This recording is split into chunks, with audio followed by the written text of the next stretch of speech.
Korupsi menurut saya memainkan uang negara. Risiko aja sih, simpel-simpel. Oke, close the door. Anda. Nama saya Amanul. Saya Kak. Dan saya Ahmad Nafis. Kami di sini membahas tentang Korupsi yang baru-baru ini terjadi, yaitu Indonesia. Yang sering terjadi di Indonesia ya. Tentang korupsi CPO. CPO, ya, atau bisa disebut Crown Palm Oil. Oke. Sebelum kita membahas ke arah sana, apa sih korupsi menurut kalian? Kalau menurutku sih korupsi itu memainkan uang negara. Iya, memainkan uang negara dengan ini embel-embel Dengan- mempunyai jabatan. Mempunyai jabatan seperti itu. Nah, kalau menurut saya sih korupsi itu lebih dari sekedar uang.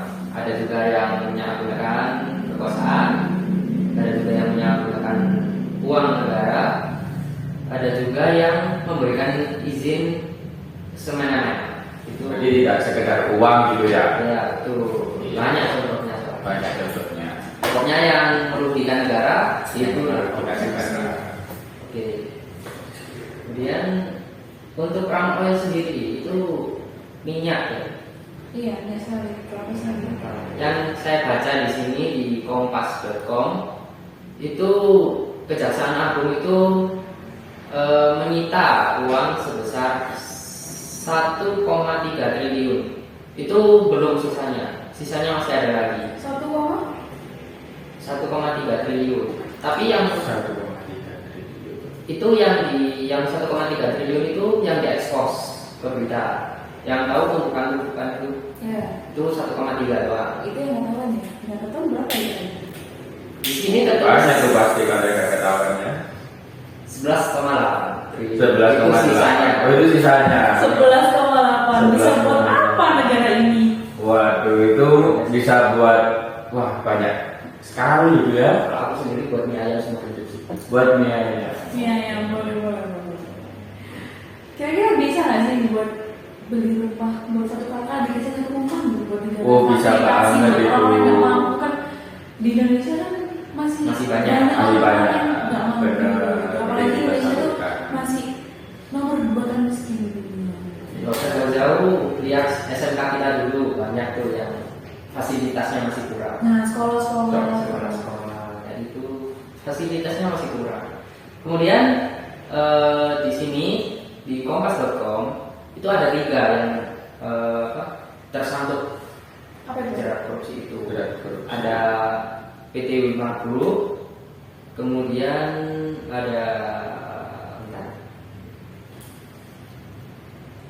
Berdua lagi kan.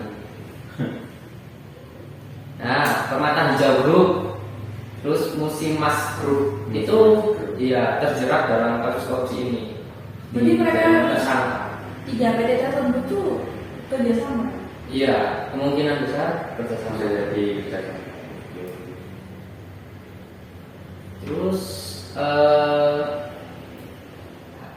menurut Hari Sredar menyebutkan bahwa penyitaan ini merupakan yang terbesar sepanjang sejarah Kejaksaan RI. Ya, kalian lihat sendiri kan nominalnya berapa itu? 9,8. Tapi bukan hanya yang Indonesia yang pertamina kemarin kuadriliun ya. Ya, Bisa juga seperti itu. emang menurutnya emang paling terbesar ya menurut Hari Sredar di Kejaksaan RI. Kemudian ada lagi nih, selain korupsi ini itu ada kasus lagi. Di dalam kasus ada kasus. Di dalam kasus ada kasus. Jadi Apa Jadi itu? kayak kasus berlapis. Ya betul. Ini tuh ketika PT Wilmar sama 2 lainnya itu dijerat kasus korupsi, ada vonis lepas tuh. Nah ini ada yang mintanya penyelapan. Pada 19 Maret 2025, Majelis Hakim memutuskan vonis lepas atau Onslek van Alias Vervolging namanya, itu bahasa dari Eropa kepada 3 korporasi terdakwa, yakni Wilmar Group, Permata Hijau Group, dan Musimas Group. Majelis Hakim menyatakan bahwa perbuatan para terdakwa terbukti namun bukan merupakan tindak pidana. Tuh, kok bisa bukan tindak pidana? Iya, itu yang mau saya. Makanya itu. Nah, ada 8 tersangka dalam kasus ini suap.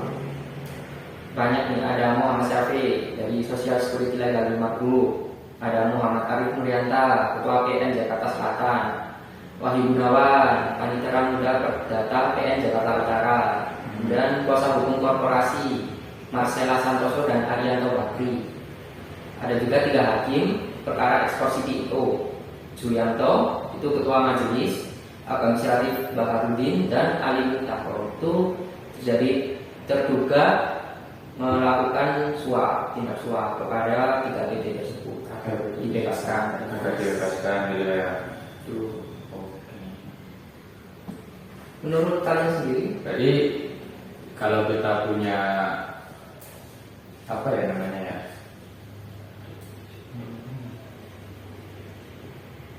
Apa? Kita lanjut dulu aja apa?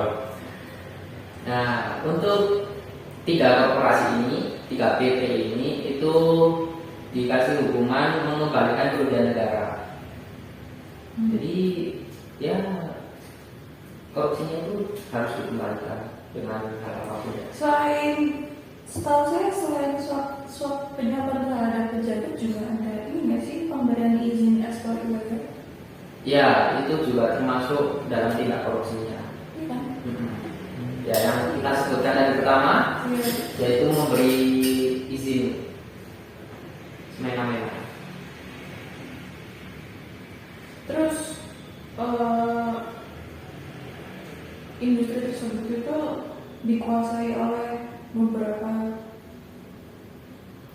perusahaan yang sangat dekat dengan politik. Bukan begitu nggak sih? Sehingga mereka tuh banyak yang kasus-kasusnya itu tidak termasuk dalam tindak pidana namanya. Ada lagi juga. Dengan politik. Berarti baca sih seperti itu. ada sangkut paut peran dalam juga. Nah, boleh. Itu mungkin yang bisa melancarkan jalur suapnya.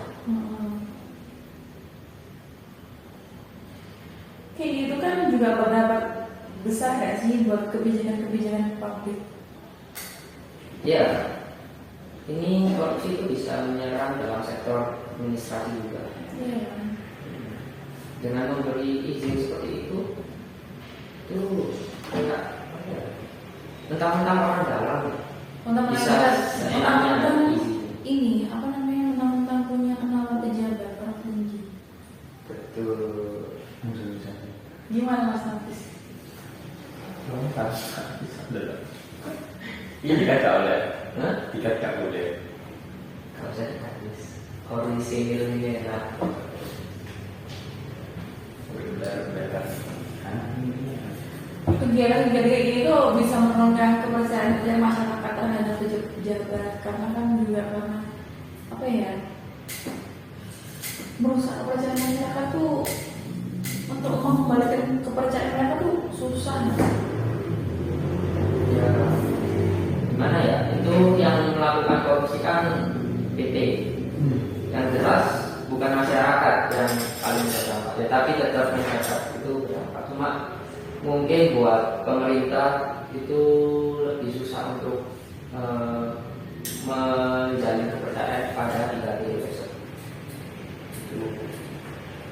Mungkin bagi masyarakat dampaknya ya apa ya, inflasi bisa, kemudian apa, perputaran ekonomi rusak bisa.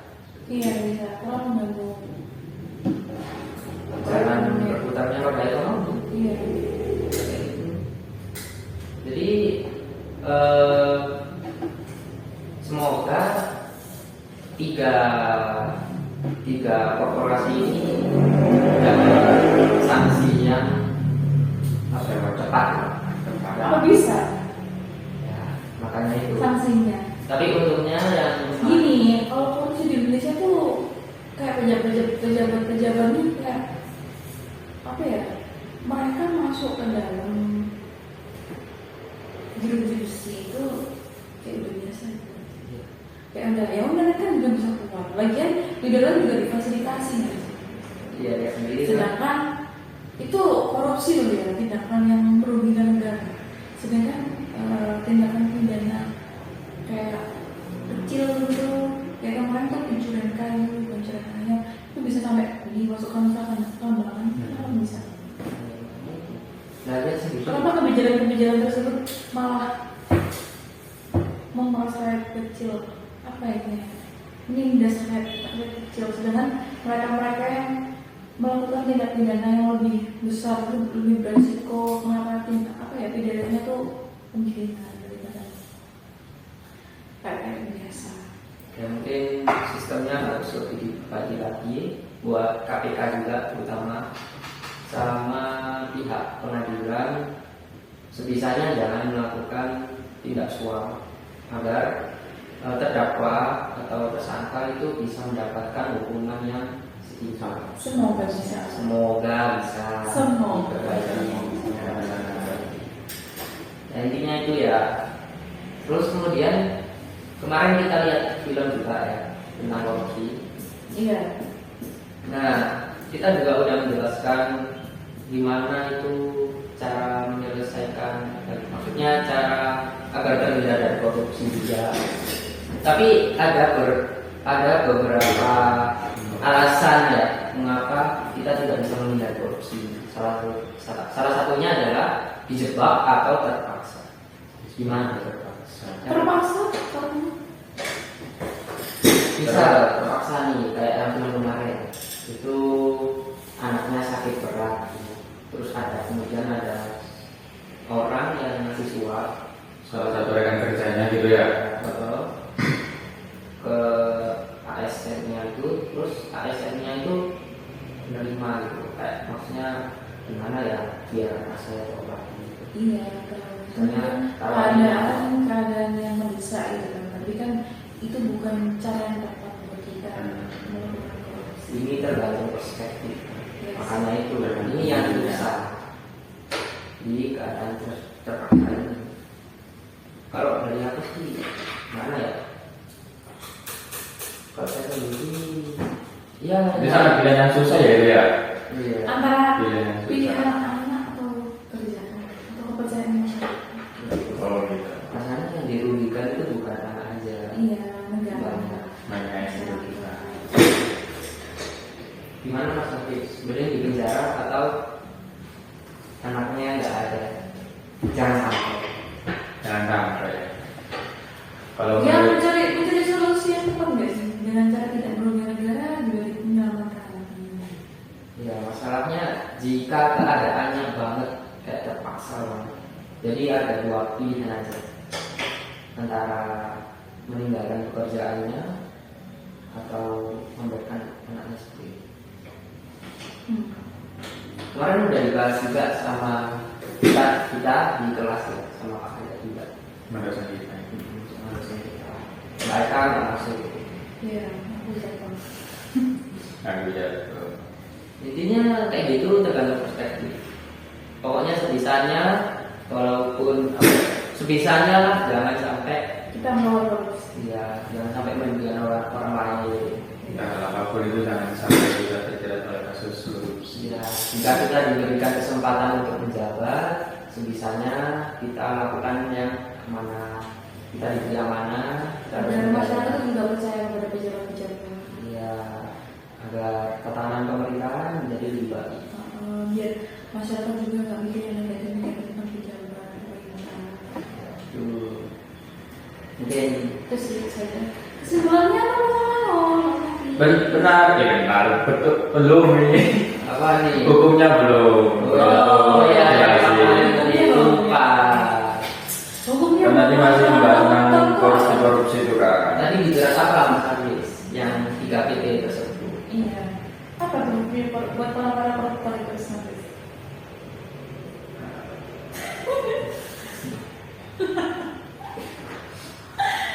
Apa Mas Hafiz?